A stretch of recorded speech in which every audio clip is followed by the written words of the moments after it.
जय श्री कृष्णा। विश्व रूप में आज हम 23वां अध्याय पढ़ेंगे। बोले भगवान श्याम सुंदर की जय हो।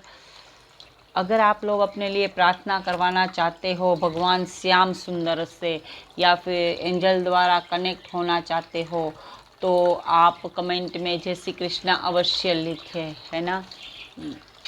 ये सारे मेरे एंजल्स है। मैं आज एंजल थेरेपी की ट्रेनिंग दे रही थी ऑफलाइन यहाँ पर हाजिर करके, इसलिए थोड़ा स्टेज अलग टाइप से सजा हुआ है। तो इफ़ यू डोंट माइंड, क्योंकि मेरे पास में इतना सारा हटाने के लिए अभी समय नहीं था, तो आज इसी तरीके से हम यहाँ श्रीमद् भागवत पढ़ रहे हैं। वैसे ये तो मेरी भागवत कथा का टेबल है, बट मैं ऑफलाइन आजकल भीलवाड़ा में ऑफलाइन कोर्स चालू कर रही हूँ। तो 2 स्टूडेंट है मेरे पास में, तो उनको सिखाने के लिए मेरे एंजल का पूरा सजाया हुआ था। तो आज ये इस तरीके से आपको अलग स्टेज दिखाई देता है। कभी कभी एंजल्स, ये मेरे एंजल्स है, ये ब्यूटीफुल पंख वाले एंजल्स है, ये मेरे एंजल्स है, ये स्मॉल एंजल्स है, ये मेरे स्मॉल कान्हा जी है, जो मेरे सबसे प्यारे सुपीरियर एंजल्स है, जो मुझे हमेशा सहाय करते हैं, मेरे कान्हा जी हैं। चलिए शुरू करते हैं। जय श्री कृष्णा। अगर आप प्रार्थना करवाना चाहते हो तो जय श्री कृष्णा अवश्य लिख दीजिए। हर समस्या का समाधान भगवान श्याम सुंदर के पास है। चलिए शुरू करते हैं। महाराज पृथु का देह छोड़कर और रानी अरुचिका उसके साथ सती, सॉरी ये तो हो गया था, 24वां अध्याय आए थे, है ना। देवताओं द्वारा महाराज पृथ्वी की वंदना और विजितास का धर्मानुसार शासन करना। मैत्रेय जी बोले, हे विदुर जी, जिस समय राजा पृथु अपनी रानी सहित विमान पर विराजमान होकर के वैकुंठ लोक में गए, उस समय सब देवता गण आपस में उनकी बड़ाई करके यह कह रहे थे कि इस तरह का धर्म राज्य प्रजापालक एवं तप किसी दूसरे राजा ने अभी तक नहीं किया है। रानी अरुचि के तुल्य पतिव्रता धर्म को धारण करने वाली स्त्री भी इस जगत में दूसरी नहीं है। राजा पृथु ने धर्म का ऐसा विस्तार किया कि 7 द्वीपों में सभी प्राणी श्री हरि के भक्त बन गए थे।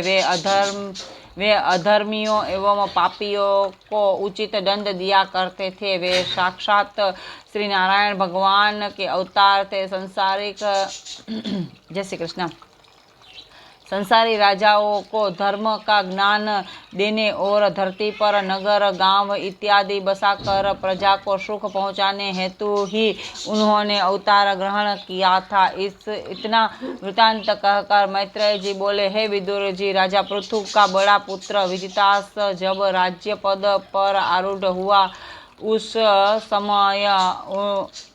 समय उनके अन्य 4 भाइयों को भी 4 दिशाओं का राज्य बांट दिया और स्वयं सिंहासन पर बैठकर अपनी प्रजा को समस्त सुख देते हुए पालन करने लगा। इतना वृत्तांत कहकर श्री सुखदेव जी बोले कि हे राजा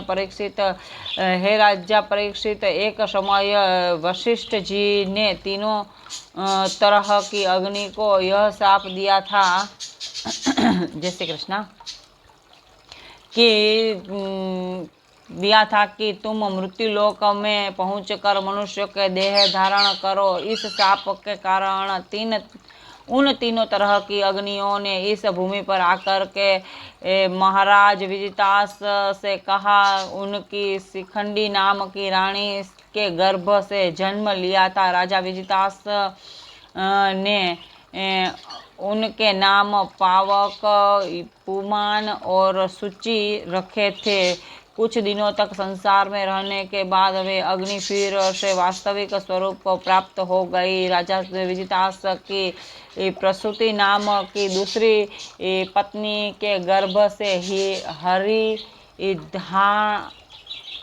हविधान नामक पुत्र की उत्पत्ति हुई थी। उनका विवाह हविधानी नामक अग्नि की पुत्री के साथ हुआ था। हविधानी के गर्भ से प्राचीन हवर्षि नामक 6 पुत्र उत्पन्न हुए थे। प्राचीन हवर्षि की परम सुंदरी सत्यवती स्त्री के गर्भ से समान रूप वाले 10 पुत्रों की उत्पत्ति हुई थी। उन्हें प्रचेता कहा जाता है। उन 10 बालकों के देह तो अलग अलग थे, लेकिन स्वरूप तथा बुद्धि सबकी एक सी ही थी। अतः उन सबका नाम प्रचेता रखा गया था। यदि उनमें से किसी एक को बुलाया जाता था तो 10 बालक आ जाते थे।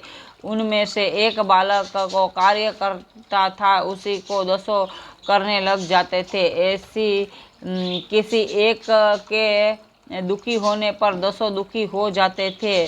देखने में तो वे पृथक पृथक थे, लेकिन बुद्धि बल प्रारब्ध कर्म तथा मरना जीना सबका एक समान था। जिस समय उन्होंने पिता की आज्ञा से वन में 10,000 वर्ष तक श्री नारायण भगवान का तप किया था, उस समय महादेव जी के साथ आपस में उनकी बहुत सी ज्ञान की बातें हुई थी। बोले भगवान श्याम सुंदर की जय हो।